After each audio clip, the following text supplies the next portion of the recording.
Well, hello everyone, and welcome back to another episode of the Criterion Corner. And this is the segment on my channel where I pick a film from the Criterion collection and talk about it in great detail, whether it be from the collection, from the channel, wherever I decide I want to pull it from. And today's film that I'm going to be talking about is one that I'm sure a lot of people would probably mock me for never seeing this film. I was in film school and saw still images and clips from this film about 100,000 times, and I just never sat down to watch it. I'm not 100% sure why I never took the time to watch it, but I decided that I finally wanted to see it, and the film I'm going to be talking about today is Stalker. Stalker is directed by Andrei Tarkovsky. Near a gray and unnamed city in the Zone, a place guarded by barbed wire and soldiers, and where the normal laws of physics are victim to frequent anomalies, a stalker guides two men into the Zone, specifically to an area in which deep-seated desires are granted. So it's kind of funny to do a review of a film that's probably been reviewed 500,000 times with 1,000 different interpretations and ways that people have perceived the material or just, how they digested it. But I wanted to kind of put my 2 cents on it and say I absolutely love the film first and foremost. I think as far as a person who loves filmmaking, even if you don't love all of the subject matter, the filmmaking for this time period is absolutely insane. Some of the cinematography in this, my mind was just trying to process how they were able to pull off some of the shots and the editing transitions in this for the time period that it came out in.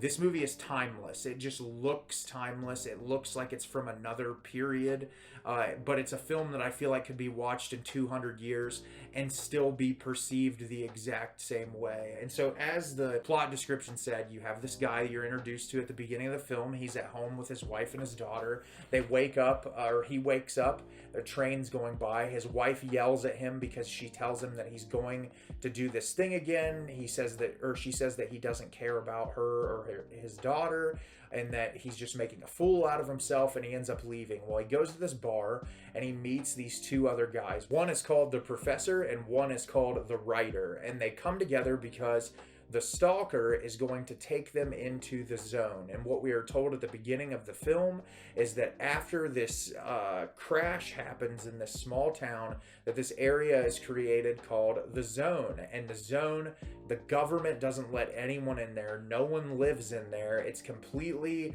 and totally blocked off from the rest of the world. And these two gentlemen and the Stalker want to go into the Zone, and they want to go in to see the mysteries of it, to see if it's real, and to possibly reap the benefits of it, because what is rumored is that the Zone will grant you anything that you could possibly want in your life, any sort of desire that you have.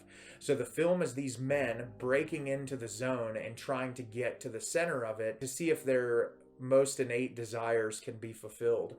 And that is where the movie just kind of goes off the rails in a way that it becomes so existential and thought-provoking in the conversations that these gentlemen have with each other that it's impossible not to love, just because of the fact that it leaves you as the viewer pondering so many things about the world. And I think so much that the film has to say is still relevant to today's society and the world that we live in. You have these men that are traveling together to go find this area, which may or may not really exist, because when you think about what we're told on a day-to-day basis as a society, whether that be from the government, from religious organizations, we're constantly told what to believe, how to believe it, and what we should do to practice a belief system.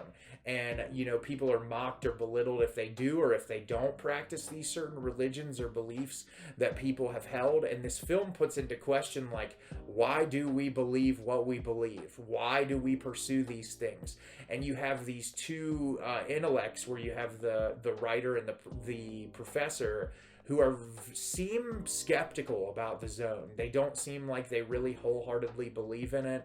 They're kind of just wanting to see it for themselves, and one of those like seeing is believing moments, where the Stalker, he has this like completely and total belief towards the Zone and what it represents and what it can do. And he is all totally observant of the power that it has, and 100% believes that whatever it is in there really exists.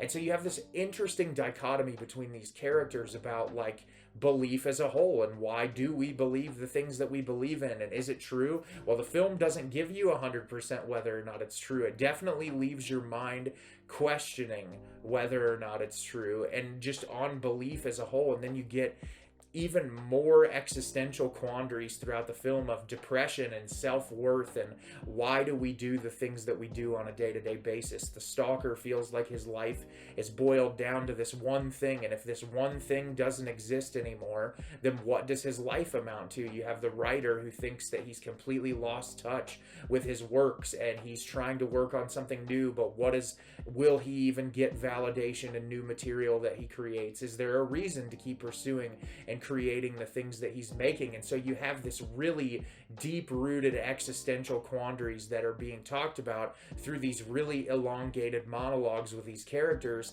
that just send your mind reeling. And that's what I loved so much about this. I love a movie that can make you think and pose questions that don't necessarily have answers, because some of the deepest and most fascinating questions asked in humanity have never been answered. And that's what I love about what Tarkovsky does with this film, is he asks a lot of unanswerable questions, but sort of shows you where he's at with some of it and kind of what he thinks. Not necessarily on the nose, but enough to where you're like, okay, I see what you're going with here.